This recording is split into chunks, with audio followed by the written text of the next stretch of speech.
game? Music City Bowl tomorrow, 5:30 Eastern, 4:30 local Okay. in Nashville. So Gotcha. 4:30. Right. that's gonna be a weird game because I don't know who to pick in that one because there's a lot of opt-outs on both sides. Yeah. Tennessee's they've got Arian Carter, starting linebacker, not playing. Brazel's not playing. Colton Hood's not playing. Jamal McCoy already wasn't playing. Jonathan Josephs isn't playing for the defensive lineman. There's just a lot, and I think they have some offensive linemen that's not playing. That's already opted out too Sure. because they're going to be draft picks. So Right. I mean, it doesn't mean anything. You still No, but want to go out, but Right. yeah, It's like the an last time you opportunity get to see to. them. Exactly. Right. Yeah. Exactly. You had to wait till, I guess spring ball, some sort of scrimmagey thing. Otherwise, it's Right. 9 months, basically. Yeah. So, 8 months for. but it's gonna be a weird game. I mean, I don't know what the over under is, but take the over no matter what the number is. Yeah. Just go ahead, folks. No. You heard it here first. Is Swagular playing? Yeah. Oh yeah.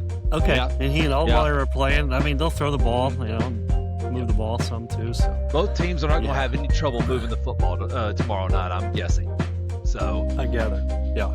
Well, two teams who might have trouble moving the football would be the two teams that are playing Wednesday night. That's Ohio State, Miami, and we're going to get into that. We're going to get into that game and the three other games the next day on the first. This is Hell If We Know podcast. That's Chris. I'm Brian.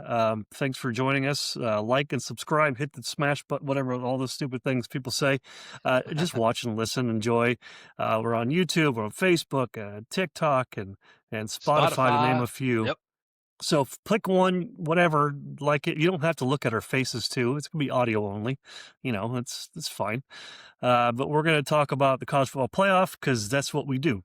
We're college football centric podcast, and we're gonna get right into it right now. So we have a couple things. Our agendas that go over the games, and we also do some betting picks. We'll go over those at the end of the show then too, and then we'll do a recap of the games over the weekend. So exciting. Yep. It also means the college football season is about to wind down to a halt. But so let's bring up the playoff bracket, as it were, and this is it in all its glory for at least one more year like this. First round was OU Bama game we talked about. That game was very entertaining. Otherwise, most of the games are like ho-hum, which is no surprise. A&M and Miami was just kind of an ugly game with terrible weather. Oregon and James Madison was a waste of time, and then so was Ole Miss and Tulane. We already saw that game earlier in the year.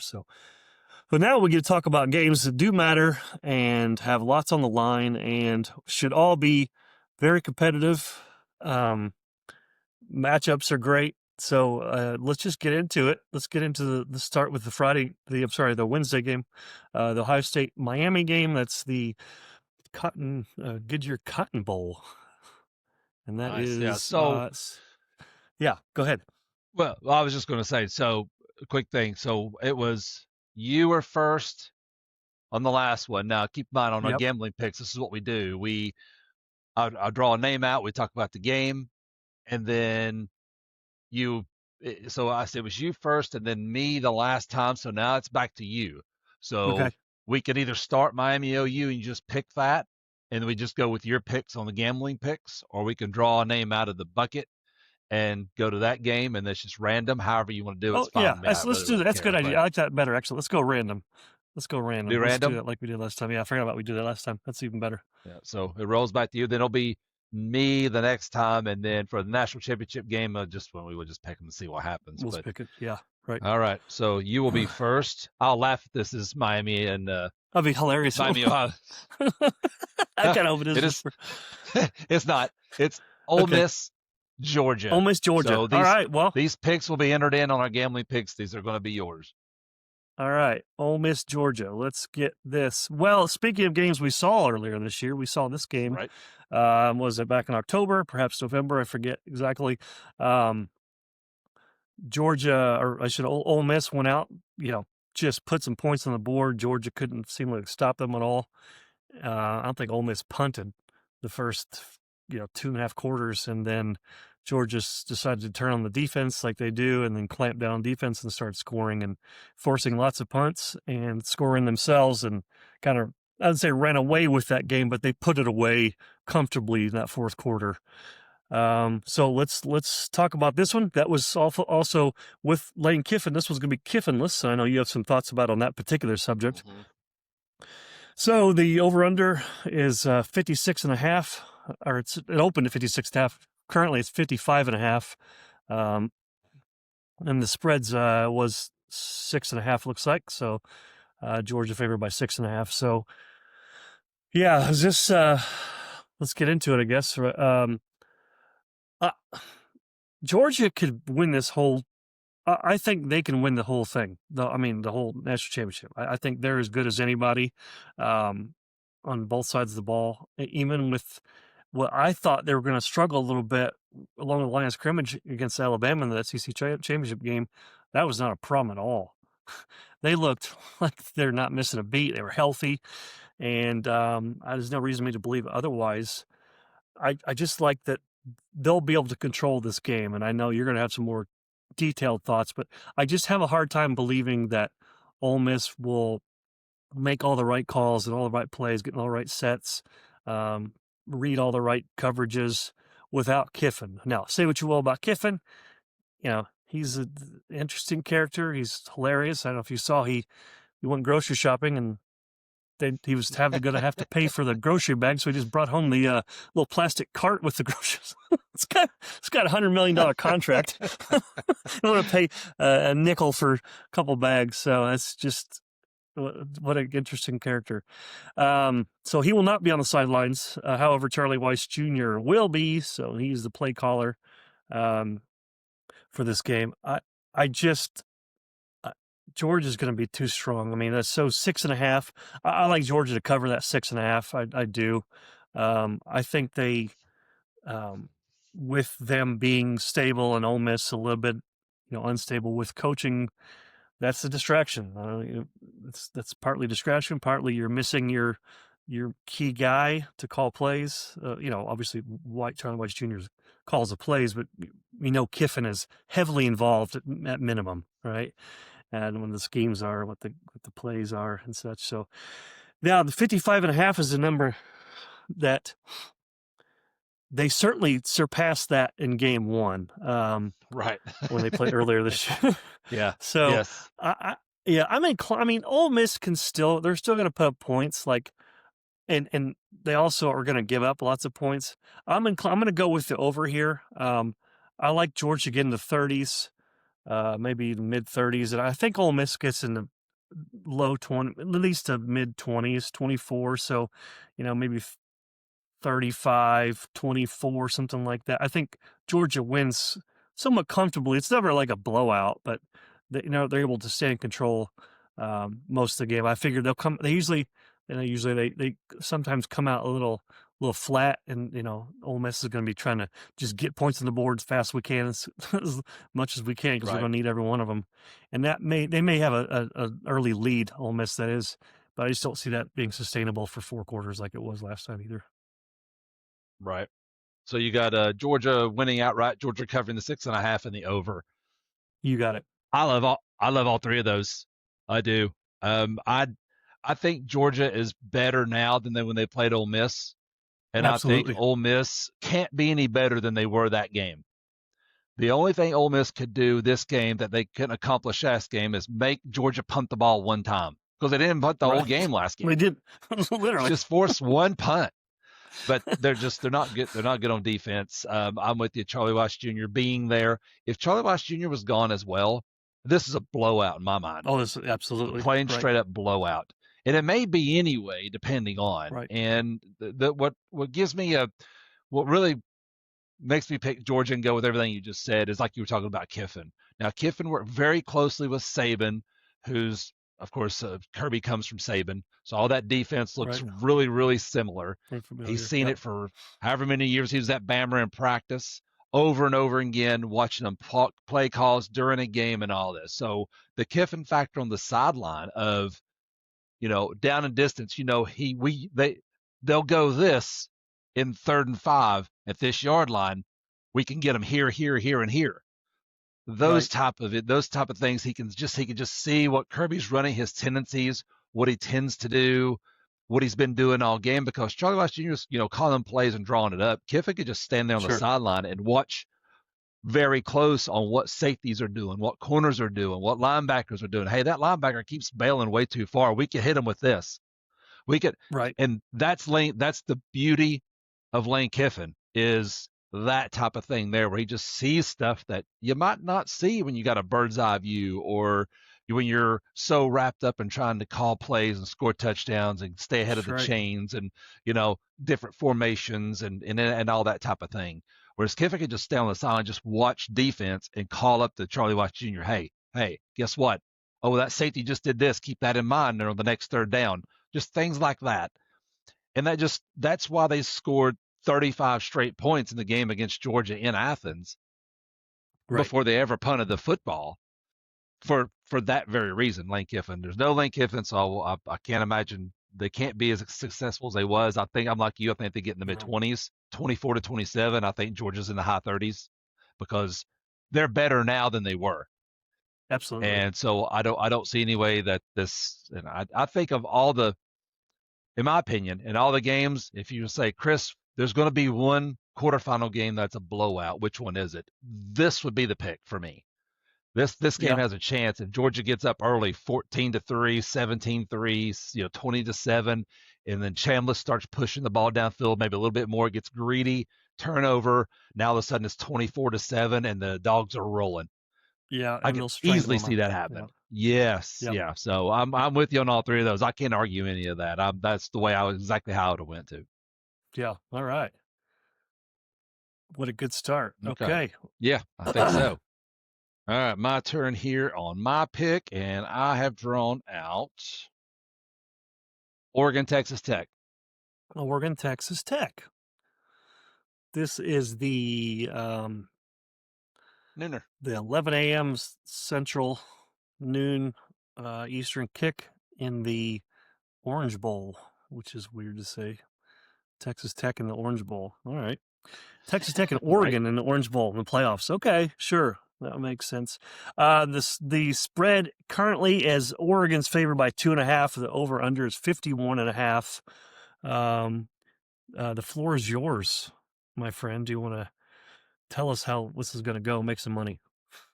This is, my opinion, going to be the game of the quarterfinals. This is going to be the best game, I think, because Texas Tech is kind of in the weeds a little bit when it comes to all the other teams in the quarterfinals: Bama, Indiana, Ohio State, Miami, Georgia, like that. And Texas Tech is low key, has the roster to win the whole thing. Absolutely. They really do. They could win the whole thing. So it's going to be, I think it's low scoring. I think both defenses kind of have their way a little bit in this one. I think the defensive line for Texas Tech worries me if I'm an Oregon fan, because those guys are second to nobody when it comes to talent.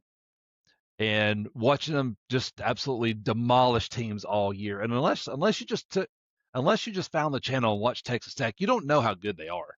People didn't realize how good Texas Tech was till they was the only game on the TV that Saturday during Championship Saturday, and watched them beat up a pretty decent BYU team, a BYU team that, yes, absolutely.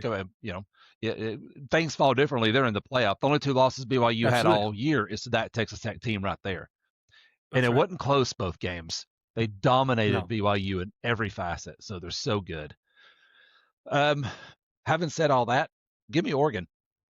I like Oregon in the upset here. Well, it's not upset; they're 1.5 favorite, but a lot of people maybe have them, a little bit different. But it's 48-51 on the predictor that I'm looking at right here, and then Oregon, of course, is a 1.5 point is a 1.5 point underdog. But no, they're favorite. Yeah, minus 1.5, so they're favorite. They're favorite. So, the spread's at 2.5 now. If it opened at 1.5. 2.5. Open 1.5. Yeah, 2.5. It opened at 1.5 now. Yeah. I'm going to take Oregon. I think they, 2.5. I mean, if it was more than 3, I'd probably take Tech, because I think it's going to be that close. But I'm going to take Oregon to win straight up. And give me Dan Lanning in this game.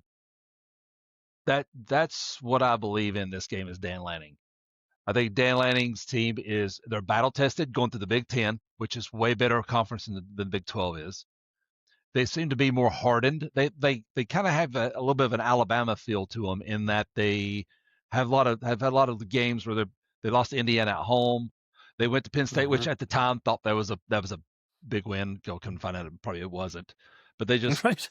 I don't know. They're just hard nosed. I love the way Oregon plays and the way they play. It's JMU. Yes, this is true, but they seem to get right a little bit and figure some things out on offense. And give me more in this game. I think he makes some plays with his legs. And I mean, I like Oregon. Uh, that I like them to win it outright and to cover as well. And I'm going to take the under because this game screams low 20s to me for both teams. 23-21, 24-20, 24-23 on a last second field goal, like that type of game where special teams are at a premium field position. Punts are your best friend if you're both teams, and just a hard-nosed game. But I think more in those receivers who are getting healthy make plays in the fourth quarter to get Oregon across the finish line. So I'll take Oregon to win it and to cover the 2.5 and to also go the under on this one. All right. Yeah, like I agree with you. This game is the most evenly balanced, likely the best game of the four. I mean, I hope that's not true because I hope all of them are equally as amazing because, I want to spend, for 12, 16 hours of watching football, I want it to be good. But this one has that opportunity to really, really be good. I've watched a fair amount of Oregon and obviously watched a decent amount of Texas Tech. The one thing, I tend to agree with you, like that Dan Lanning, been there before, been coaching big games, whether it was, last year, 2 years ago against great Washington teams or, beating, playing against, they got throttled by Ohio State in the Rose Bowl, but they beat Ohio State last year in Eugene. Hung on to beat Iowa, which is something to say because you go to Iowa City, it's just a different place to try to weird get a place, win. right? Weird place, right? So the one thing that if you're Oregon fans, it scares me is like Texas Tech they're kind of not supposed to be there. They're not the normal name that we're supposed to see in there, and so I anticipate they'll play loose. That front line, that defensive line in particular, is so good. So good, and I think that's where they have the edge a little bit. So I'm gonna go opposite you. I'm gonna take Texas Tech to win this game. I think they control the line of scrimmage on both sides. That's something that Oregon has struggled with, stopping the run at times this year. I think Tech was able to run the ball well enough and can keep the ball away from the Duck offense. I'm gonna say the under as well. I just don't see both teams getting up there to, I think it's going to be like again, 23 kind of 20 game, similar to what you said too. I think the under is going to hit here, but yeah, give me the Red Raiders. And this is an opportunity to show them, to show the world that they do belong, right? They may be Big 12, they may be, whatever, not the normal name, but they're happy to spend as much money as anyone else, get some elite play callers and players, and and control the line of scrimmage on both sides. And I think that's the difference in this game. I think if you watch Texas Tech all year, you feel pretty good going into this game. You're a Texas Tech fan. Like you think we got a shot. We got a great shot to win. We're as good as anybody. And they really are. I mean, I said they're so good. So that hard to argue that pick. I mean, I don't think either picks. I mean, look out, it's 51-48 on the predictor. Like it doesn't get any close. 2.5 point spread. That's right. That's the closest of all the games that's going to be played in the quarterfinals. I think that's if you're not going to watch any football game on it, which I don't know why you would do this, but if you were inclined to only watch one game, one quarterfinal game, you're only allowed to watch one. Right? If you're only allowed to watch one, this one right here is probably the one that I would pick if I only got one. Yep. Agreed. Right. And that makes it your turn next. Yes. And you draw, Bama and Indiana. Bama, Indiana. In the Rose Bowl. No one's ever said that before. That's never happened No, before. I can't imagine. Well, the last time Alabama was in the Rose Bowl didn't go so well for them now, did it? But yeah, that's Jim Harbaugh retired Nick Saban after that game. That was just such a big. All right, this is the place where all college football games should be played. There should only be one place on the planet where all the games are played, and they just played one after another. That would be the Rose Bowl, and it certainly is a all-time favorite place for anyone that watches college football, whether you're a Big Ten fan, SEC fan, or Big 12 fan. This is where I think the title game should always be the Rose Bowl. Nevertheless, this game is 4 Eastern time. Alabama and Indiana, lots of red and white in the stadium. Who knows who's going to have more points, more fans there, because it's all going to just blend in. We know a few people are going to this game. They're a little worried it's going to be a little wet, a little soggy. It's supposed to rain this game, so that could be, factor in with this. If they're mutters, their mutter was a mutter. If their mutter was a mutter, what did I just say? The mutters. The mutters. All right, so Indiana opens up 6.5. It swings to their favor by 7 now. The over-under is 48.5 now. Indiana favored by Alabama in the Rose Bowl. This is one of those things like there's no way that this is a thing. Come on. And Texas Tech is in the playoffs, sure, whatever. Right. This is like a fever dream. Well, but one thing I know 5 years ago, 5 years ago, right? Think about it. If you come up and said, "Hey, listen, in 5 years, they're going to be paying players straight out paying them, right? Straight up paying the table.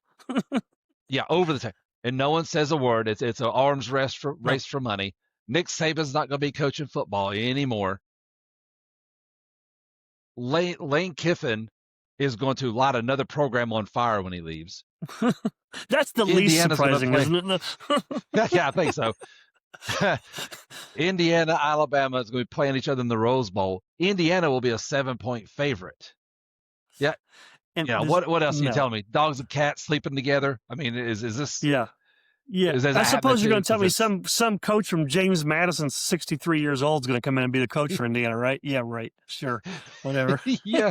I guess you're going to tell me a straight arrow Michigan coach is going to get caught fraternizing with co-eds. Right. Yeah. Was that the next thing you're going to tell me, Chris? Yes, absolutely, exactly. You're telling me he's a horn dog and was texting girls at halftime? No, that's crazy. No one would ever do that. That's crazy. It's not happening. Yeah. Who would follow 300 OnlyFans models on Instagram? No one would do that. That's a lot of following anybody. 300. Good grief, man. Right. Pick one. So this is to me, yeah. So this is where all the money is going to come from. On me. It's so strange to see that see that 7 in front of favoring Indiana.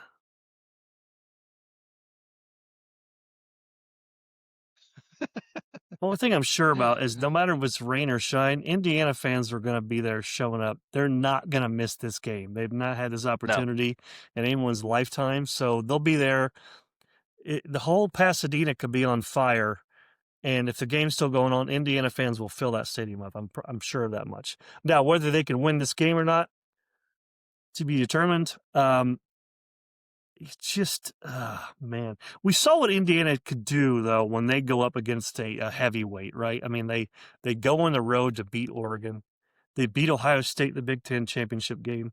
They've taken punches in the mouth and they've thrown them back at people. I don't see why this would be any different.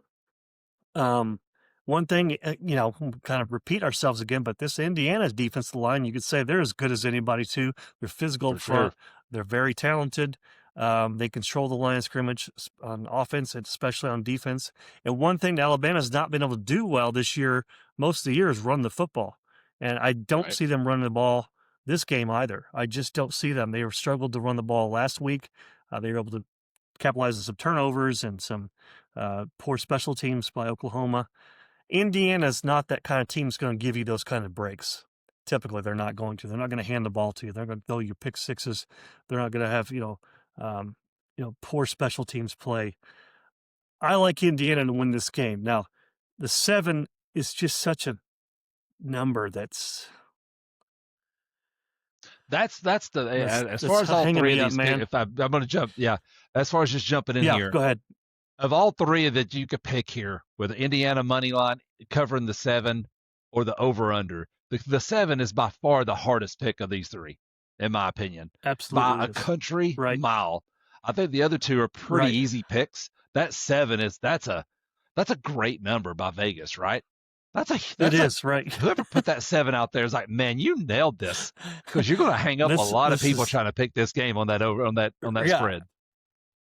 Like this guy You're who's going to have people, bumbling and stumbling yeah. right now, like trying to. So they're gonna backdoor cover. They're Well, gonna cover easily. They're gonna, you know. the thing is, Dylan, don't worry too much about it, because we're talking about $8 here. We got $100 in the bank. We're This going is to put true. it through 12 picks, which is $8 a pick. So don't get Yeah. too wily with it. We're not, you know, this isn't the mortgage you're betting. But I went 6-0 last week. You know, like I want to. You did. You carried us last week. I want to go no on doubt this about run, that. right? I want to go on a run. All right. I'm going to go with it. Indiana's going to win this game. But Alabama covers it. I think this game is going to be close. I think this is going to be a dogfight. Because Alabama will be able to, you know, move the ball through the air at least some. I like the under on this too. Yep. I'm gonna say, I'm gonna say Alabama covers, and the under hits. Indiana wins outright. Yeah, I'm with you. The 7 scares me a little bit too, because that's one thing. If Alabama's going to make any hay, it's going to be through the air. It ain't going to be on the ground. They ain't done it all year. There ain't no reason to believe whatsoever. No. They're just going to start magically. Jam Miller's going to go for $150 against Indiana. That's just against a better defense than they played all year. Right. Yeah. So I don't see how that's I think now that's one thing. As far as defenses, Alabama's, and they've seen a lot of good ones this year. They've seen Georgia twice. Absolutely. Georgia twice. The Missouri unit's not bad. The Auburn unit's not terrible. Oklahoma twice. Yeah, Oklahoma twice. Those are, Oklahoma and Georgia are probably by far the best two until Indiana. So yeah, Oklahoma, absolutely. Georgia, Indiana, right from the seat of our pants. Start, bench, cut. Defenses. Indiana, Georgia, Oklahoma. Go. Oh my God. I'm going to start to Georgia. They're Kirby Smart's because of Kirby Smart. Like obviously Cignetti and his staff, and then Venables, they can coach. I'm gonna start Georgia. I'm gonna bench Indiana and cut OU. It sounds crazy. I just it's just I've seen Oklahoma give up some big plays, even against kind of some mediocre offenses like Michigan, for example, and I have not seen that as much, at least, from Georgia and Indiana. So that's my rationale there.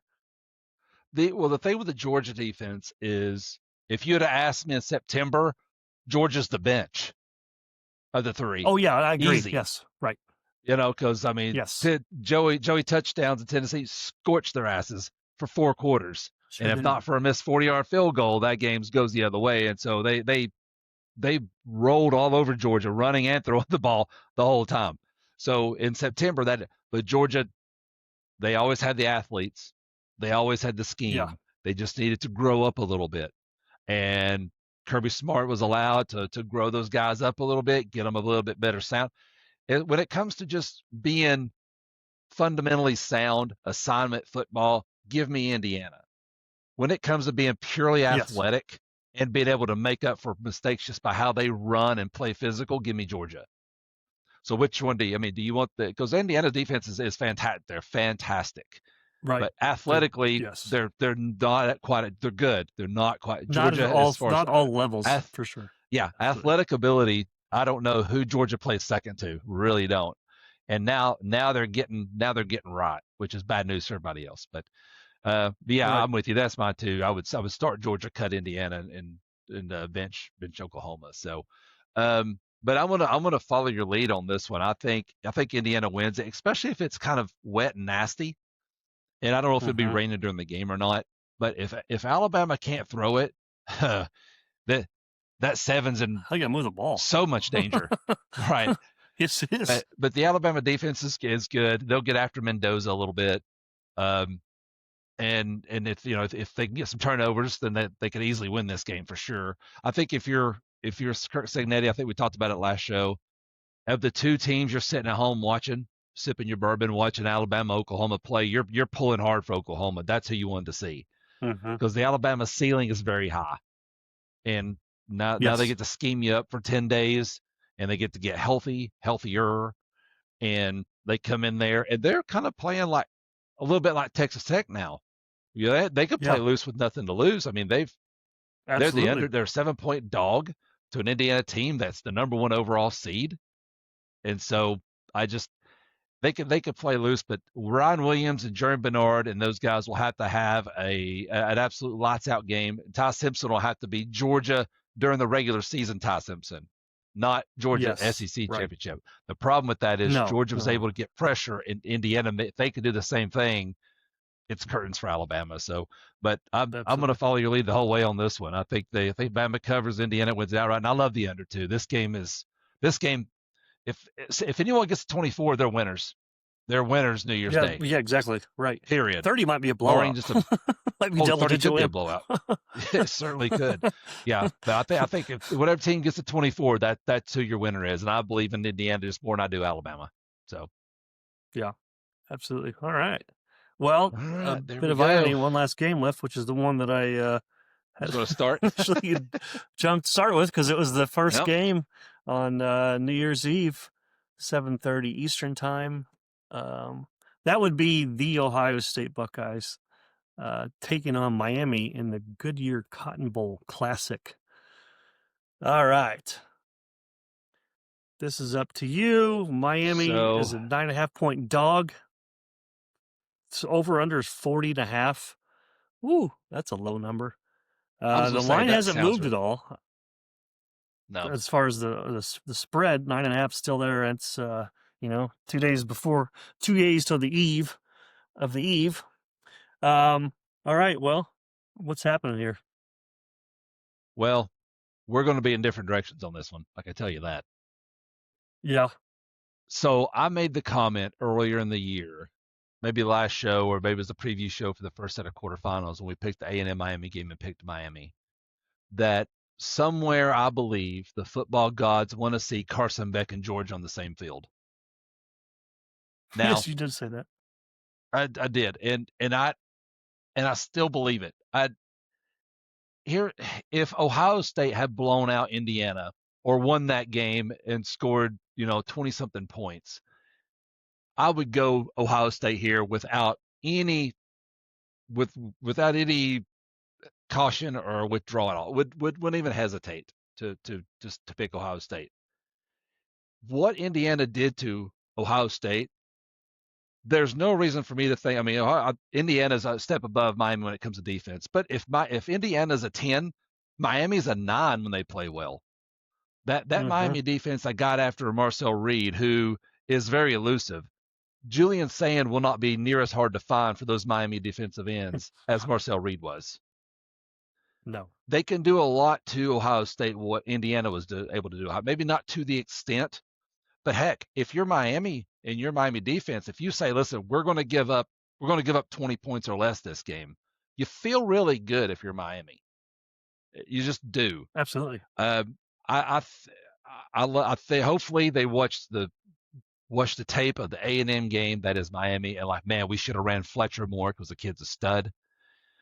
Yes. And then you can start with that. Yes, yeah, get him going. Then go to your All-American freshman, right, and get those guys involved. Yeah. You got to have good Carson Beck. Now, last week was not a good Carson Beck. Now that's just regular Carson Beck. That is, the wind played a big part of it. Sure, it did because we watched that. Sure. Throwing the ball downfield was non-existent because you just couldn't throw the ball downfield, not with any accuracy whatsoever. That's a lot of reason why they probably didn't do it, unless it was deep balls. Right. With this being a controlled environment in Miami, I think both teams moved the ball better than they did during the last games they played. But I don't know. You talk about teams with nothing to lose. right? Yeah. You got Miami coming in there. Absolutely. There's nothing to lose with Miami. They're athletic No. enough to win this game. We've said they're the best team in the country earlier in the year. They Yeah. round in that. I would like to have seen them play better against A&M for sure. But I just think they do, man. I really like this Miami team. I think they're athletic. They play violently. They're great at the line of scrimmage on both sides. Those defensive ends for Miami are NFL football players. I wish I knew more about Miami, the guy that got knocked out at the goal line and caused the fumble. I forget who that player was. I don't remember who that was, but Yeah. I wish I knew about his. Yeah, but that just, I don't know. Something tells me that we're not going to get Ohio State, Georgia, and everybody wants Ohio State, Georgia. Like that's what they want to see. Sure. That's the game everybody wants to see. That out of the whole tournament, I think the Ohio State Georgia game is probably the most anticipated game that could happen of the whole thing. Oh yeah, absolutely. Right. So with that being said, I'm going to go Miami on this one. I'm going to go Miami to win it. So they covered 9.5, and 40's low. God dang, 40's low. Yes, it is. I kind of want to go over too. I kind of want to go over that because it screams low scoring, right? Doesn't it? Doesn't this scream It's low scoring absolutely game right. with a 40 and a half over points? under? Yeah. Yes. After watching Ohio State score 3 the last game they played, and Miami had to somehow or another come up with a way to get 10 to get off the field with a win. And Right. so they scored a combined 13 points the last time they played. So 40 seems like a no-brainer, but I think the environment makes a difference. I think Miami gets Sure. in the mid-20s, 24, 27, and Ohio State gets to 20. So I'm going to take the over, Miami to win, of course, and to cover that 9.5. So I'm going to go Miami right here and the over. When we do the review show after these games, and I'm 0-3 in this game, then we're not drawing out anything else in the bucket of death.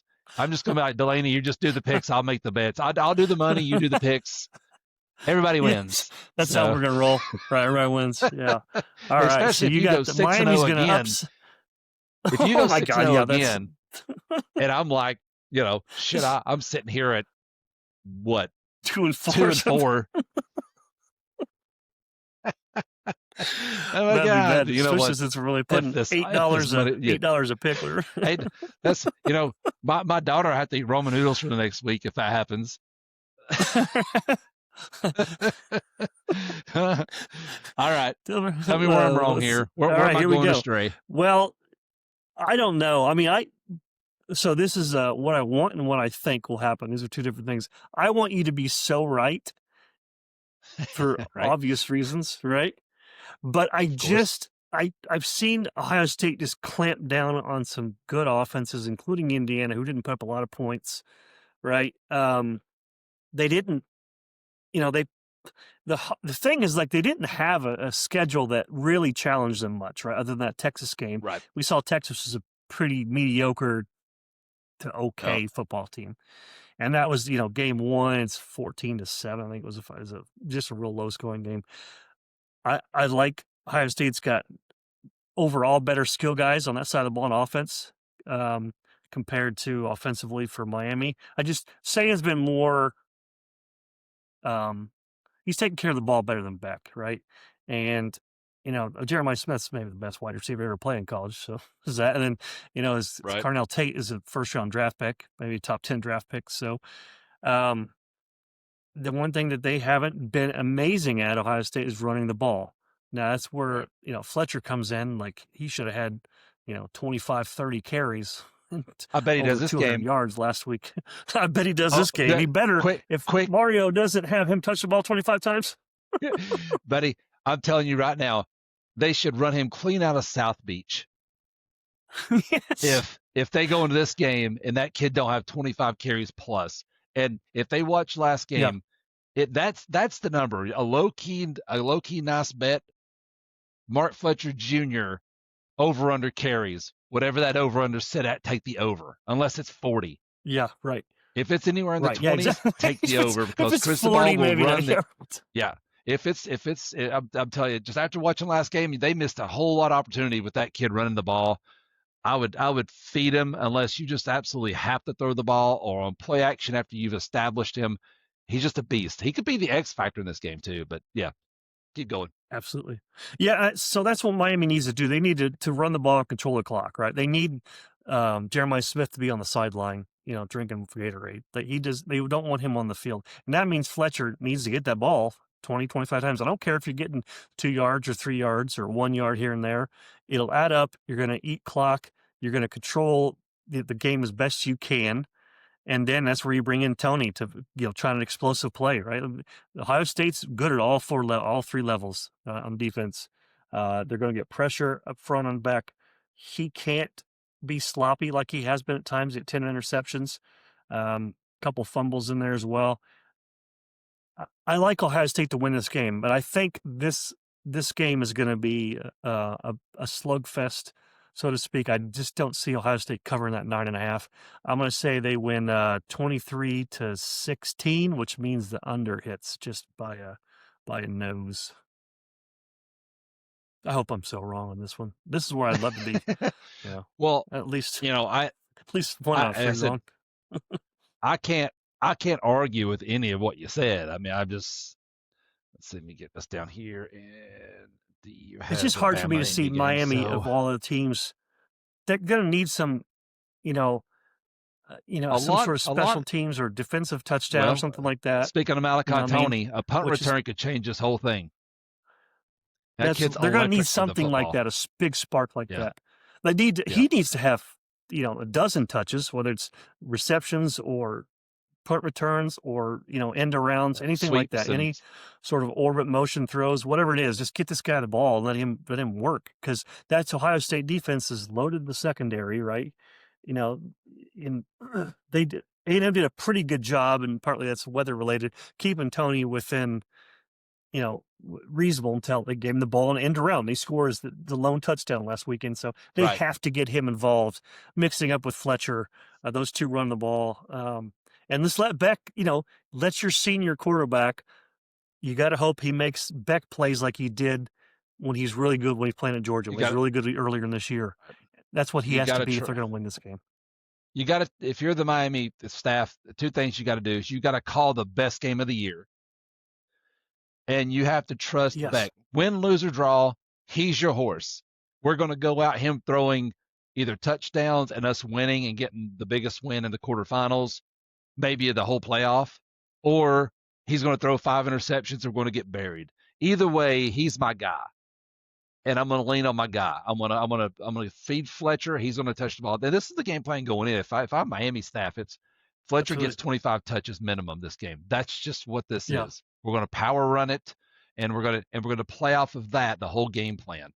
And we're going to throw the ball downfield with Tony. We're going to run some inner rounds. We're going to do we're going to let it all hang out, because we're 9.5 point dogs. Yeah. We're not supposed to win this game. Right. Let's go. Our star players, we're going to put it in their hands. Win, lose, or draw. If I go home, if I'm a Miami fan, I can handle losing that game by multiple scores.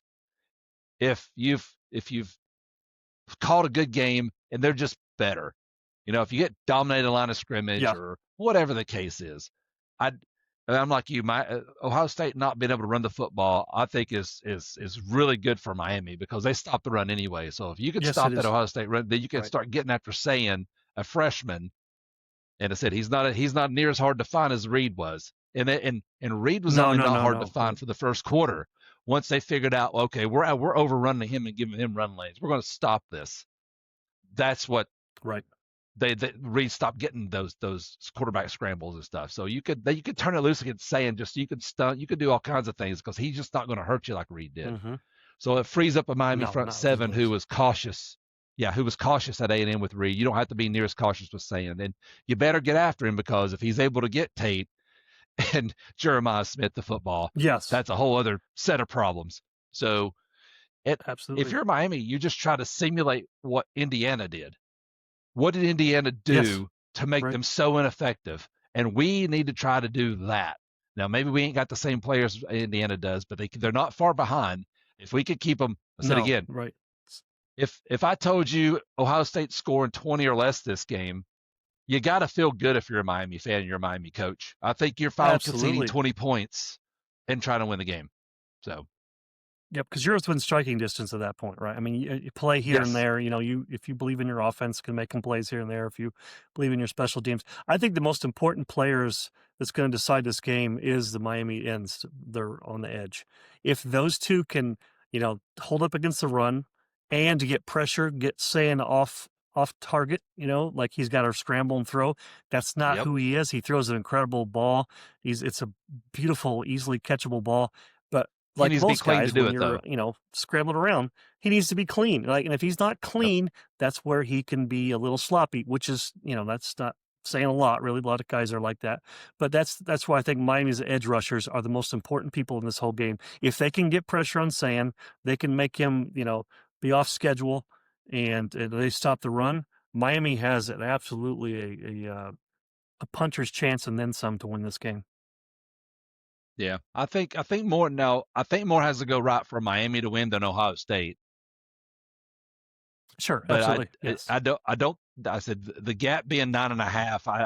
I said I don't know if you get good back and that's maybe why it's 9.5 is against Ohio State. Right. You're going to have to get the best Beck there's ever been that's played college football Yes. to win this game. And the odds you get the best Carson Beck there's ever played college football in this game is it's slim. It is. But I don't think he has to be the best Carson Beck ever. I think he has to be good Carson Beck and don't give them the football. Don't give them anything cheap. And we'll be good. Exactly. So we'll see. Miami can afford no bad turnovers. Like, nope. Any turnovers a bad turnover. No turnovers in your own side of the field. Don't give them short fields. Don't turn the ball over in the red zone. You can't miss if 3 you can field manage goals. To do that, get every point you can get. You can't.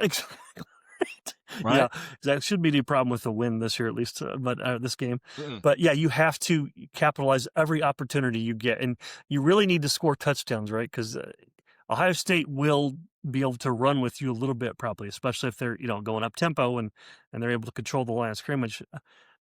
Miami's just can't get bored with running the ball and running clock and being patient and punch and take a punch and then punch back. If they're going to win this game, they have the horses, like you said. They have the athletes on both sides of the ball. Do they have enough? Are they going to be well coached enough?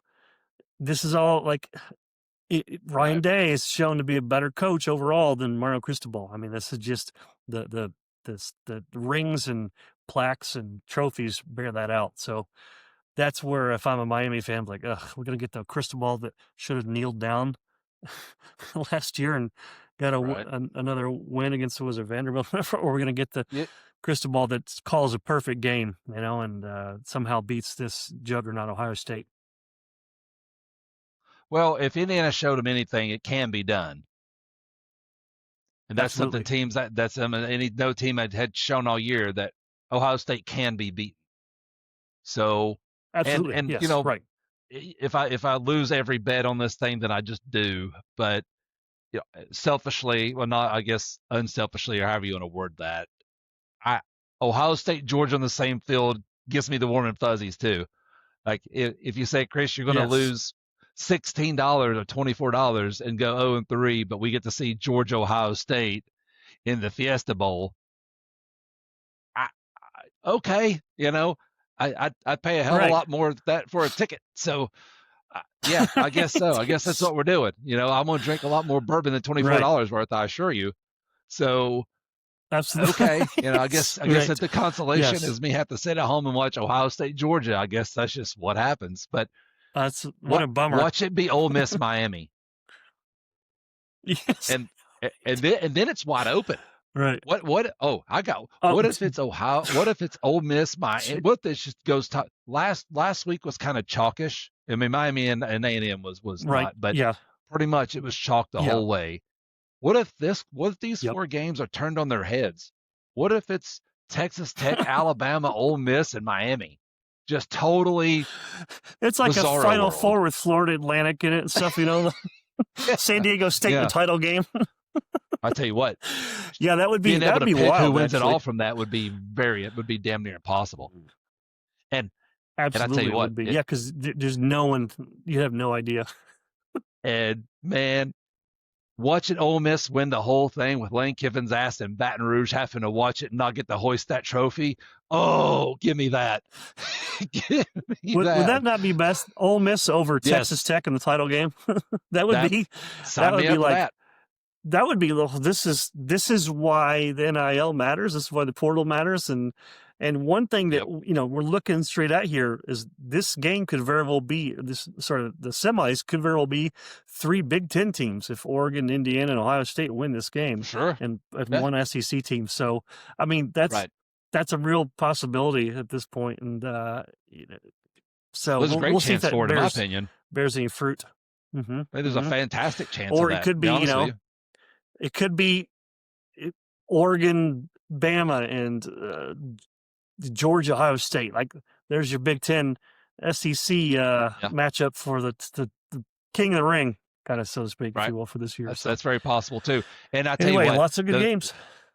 And the best game of them all. Now I just got through saying this could be the best game of the tournament, which is the Oregon Texas Tech game, the best game of the playoff. But if it's Ohio State, Georgia get on the same field, it's going to be a shame that's not for the national title, because those are probably the 2 best teams. Yes, 2 of the 3. Absolutely. Indiana, you can make Indiana make the argument, of course, but of the top 3, I mean, those 2 are, as far as powerhouse, traditional, all the things, they're the 2. Indiana just, I mean, they're a great team, but they don't have near the pedigree or any of the past that those 2 teams have. So no, those 2 getting together is always must see TV. So I said, if it happens, it happens. I'll give up $24, whatever. But yeah, if you're Ohio State fans would like to see that as revenge for a couple years ago, and they missed the field goal at the stroke of midnight in the 22, I guess it was, semis, and Georgia goes on to beat just obliterates TCU. So missed opportunity there. Yeah, good games, all 4 of them. Now we're in the muck of it, and whoever is in there the next plays out. Good games from here on out. All deserve to be theoretically. Yep. Yes, exactly. Absolutely. Right. Even I just don't want to see Alabama, Georgia scenario again. Where it's no, we've seen that before. I don't want to see that. We've seen that how many times? No. As far as viewership, that would have to be 2 teams, Right. As far as if let's say that happened, that worked out that way, that would probably be some of the least viewed playoff games since the playoff came about would be that again. Now, it'd be a rubber match, and that's how they would drum it up, a rubber match. And Alabama would have to be playing really good football going into that game to get there, because you would have to be a really great Indiana team, but then a really, really good either Oregon or Texas Tech team to get there. So you have to play high-level football. Right. So, but I just think that's I why don't think anybody wants to see that. I would say confident. Again. They don't want to see it. I just don't think if I had to put $1 on who's going to be more likely in the title game, I would absolutely put on Georgia. I think you'd agree with that too. And I just don't see Alabama putting together 2 more really tough wins to get to that point to play Georgia again. They would just have to be playing excellent. And fast of what we saw them against Georgia last time out, yeah, man, they just look pretty pedestrian. And here's opportunity. We almost missed it. This is episode 18.2. How the hell did Florida State beat Alabama? Well, no one knows, but that just shows that they're pretty mortal. We are going a whole damn episode, didn't we? That damn horse will be beat all the way to the first weekend of next year's college football season, and then that'll be the last time we mentioned it. I don't suppose they play next. I hope they play next year too. I don't think they do. That'd be great. That would be great. Absolutely. Yes, it would. Absolutely. All right. All right. We're under an hour here. What else we got? Lock them bits in. All right. Yep. Okay. $100 and $8 a game. So we'll see. Okay. Well, maybe because we came out ahead $20 roughly last week. Is that right? After the right. Yeah. Yeah. Okay. So. Yeah. All right. Well, this has been a great episode. This is it's a sad episode because that means we only get to do this a couple more times, talking about college football, live games. We'll be talking about, recruiting and transfer portal, plenty of other things to talk about, Oh NIL yeah, and all these other rules and house settlements and all these things. We'll get to that in the off seasons because plenty of time for that. But right now there's games to be held and to be watched. We shall watch them full speed all. ahead, baby. I'll be sitting there. Just leave me alone. I'll get up to go to the bathroom, get a bite to eat, and re-pour. That's it. Yes. And the rest is don't bother me. Don't bother me. How early New Year's this is my Day Christmas. This is your Christmas. How early New Year's Day? Now, of course, I will partake New Year's Eve a little bit for the Miami Ohio State game. Yes. But yet, I'm 46. You're like 57 or however you old. Yeah. However old you are now. It's close enough, right? Close enough. So the first game kicks off 12 noon, Oregon, Texas Tech, 12 noon Eastern, 11 for you on New Year's Day. So that's 12 quarters of football back to back to back. I'll add it all together. Yeah. How many quarters of football will elapse before you make your first pour on New Year's Day? This is like a math question. This is algebra. If the train's coming at 51 miles an hour and the other train's coming, how many quarters go by? I'd say I'm not likely to hit the first two. The trouble is, the question first of all is, what are we drinking? If it's just bourbon, you better pace yourself with some real low stuff. You can't start the first quarter. You're gonna settle in. You won't see anywhere past maybe the seventh quarter. Nope. If you're lucky. So if I have you an won't make alcoholic it past drink, halftime of the Bama Georgia beer. the Bama Indiana game. No, I want to watch the Rose Bowl, so that means I have to pace myself to be able to do that. So I'd say I'd give myself to the at latest halftime of the Rose Bowl. So was it That's 6 where I'm quarters? at. I think Is that so. right? Yep. About halfway. Halfway point. About halfway. Yeah. I'm with you. Yeah, I think that's where I'm going to be too. It's probably going to be second half, and hopefully it's a really good game. If it's a really good game, yes. Maybe before, maybe second quarter, because it kicks off at 4 local time for me. Absolutely. 3 for you, 4 for me. So that puts it in that 5:30ish range, and I can start there, start dark light, out, sip, starting to get dark. starting to get dark. Got the lights on, and you could just start sipping a little bit, everything, and then feel really good at the end of that game, heading right into Ole Miss, Georgia, where there's going to be fireworks and all kinds of craziness that happens in New Orleans, and then just see if I can make it through that game. Right. So. Yes. Right. Exactly. I may be drinking on Friday night for Miami, Ohio State if things go like they could go with Ohio State rolls. I might be drinking early and often. That game, right? Just to drown my tears. Then the rest of it's all money. I have a tough time as far as recovering. Like if I have 3-4 pours, it's tough for me to tee that sucker up again the next day. Now if I have a couple drinks, no big deal. Yeah, and then I'm hydrated. I get I go to bed, I sleep good, whatever, and I get up, I go the next day, it's fine. But if I do 4 or 5, I need a day or two, man. I just can't. I can't hack it. Hair of the dog, maybe I might try that, but I can't. I can't back to back anymore like I used to. That's probably good. It's probably a good thing. It is. Yeah. It's my body hey, stupid, you can't do what you did earlier in your life. Stop. Hey, dude, you're 46. Just settle down, Beavis. You can't. You're not able to do this. It's okay. It's okay. You got your money's worth a long time ago. So just sip and enjoy. All right, folks. Now we're yapping. It's 59 minutes, 16 seconds, and clicking. We're going to be under 1 hour for this episode. 18.2. This is Health We Know Podcast. That is Chris. I am Brian. Please like and share the show if you wish. Thanks for watching, and we'll talk to you over the weekend, recapping these games and all of our money. We're going to win. Like Scrooge McDuck. We're out.